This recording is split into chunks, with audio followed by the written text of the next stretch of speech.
Here is State Department spokesperson Matthew Miller, one of the biggest goons, one of the biggest Gargamel-looking mofos. Here he is, this sociopath.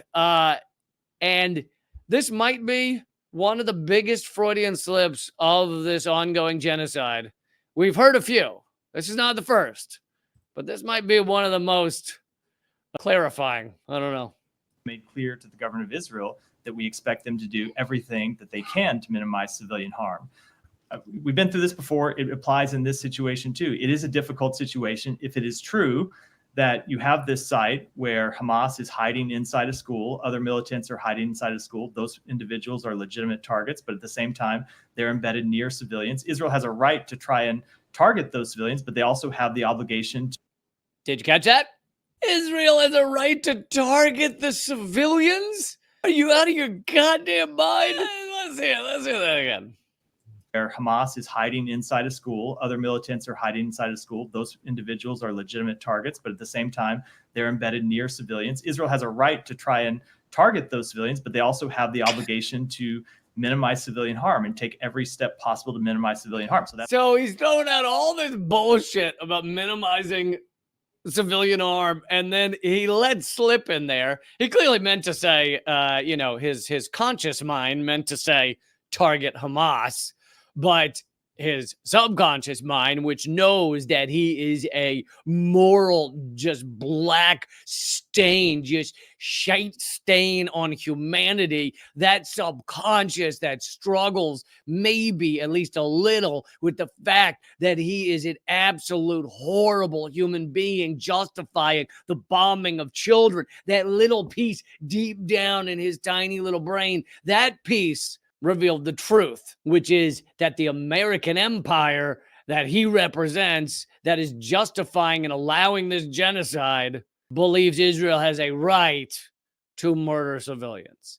And so he said, Israel certainly has a right to target civilians. This is Tony Blinken, and I don't even know if I need to set up this video, but let's just watch and then I'll talk about it.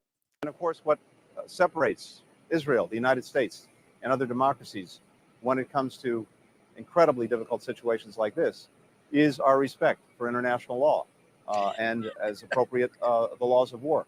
So we know that Israel will take all of the precautions that can, just as we would. And again, that's what separates us from Hamas.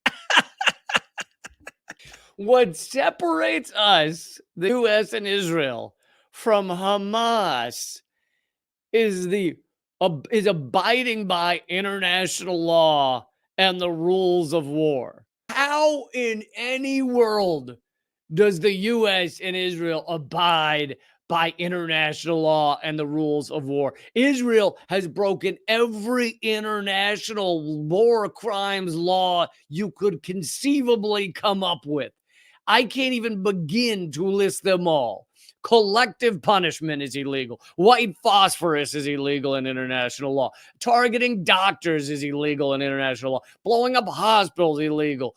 Targeting journalists illegal. Dressing up as medical staff in order to assassinate people illegal. Murdering children in just gross numbers as you go after quote unquote Hamas is illegal. Going after cultural sites in order to ethnically cleanse the area is illegal. Targeting schools is illegal. Assassinating UN staff is illegal.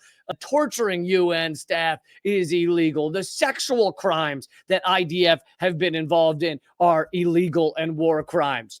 Grabbing up prisoners of war and torturing them is illegal. All of the children and women and innocent people that are in Israeli prisons right now is illegal. Stealing someone's land and forcing them into refugee camps is illegal and is ethnic cleansing. I could sit here and list them all day long, but that is just a few of them, of the war crimes committed already by Israel.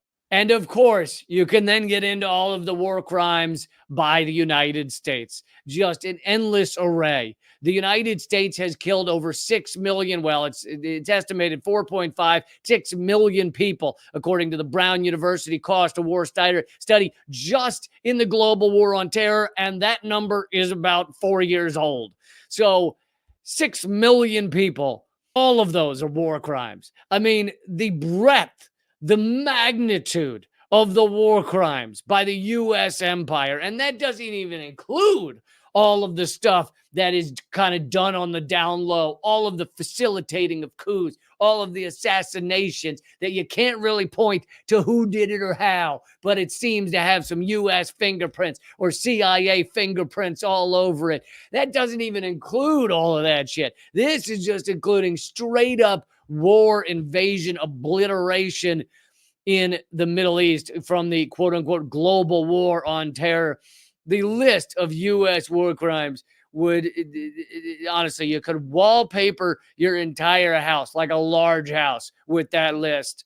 And here he is saying what separates us from Hamas is that we abide by international law. And of course, what separates Israel, the United States, and other democracies when it comes to incredibly difficult situations like this is our respect for international law and, as appropriate, the laws of war. So we know that Israel will all of the precautions that it can, just as we would. And again, that's what separates us from Hamas. Yeah, you catch that. Psychopath. Straight up psychopath.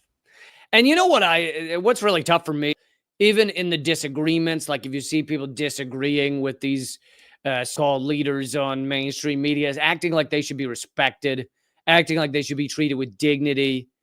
It's like if you sat down with Hannibal Lecter with the mask on and the little, plastic and the metal trying to make sure he doesn't bite someone's face off. If you sat down with him, would you be like, this guy needs to be treated with respect and dignity? Or would you just yell at him like, why'd you kill all those people? Because I think we should treat these lunatics, Blinken and Biden and Trump and Steve Bannon and all the people at the tops of our empire that have run these war crimes, Mike Pompeo, Mitch McConnell, Adam Schiff and Chuck Schumer, just go down the list, Nancy Pelosi, all the people's at the top of these systems. I think we should, and that doesn't even include corporate America, who also pull a lot of the strings, pull a lot of the triggers on these actions. You should treat them as insane, unhinged murderers.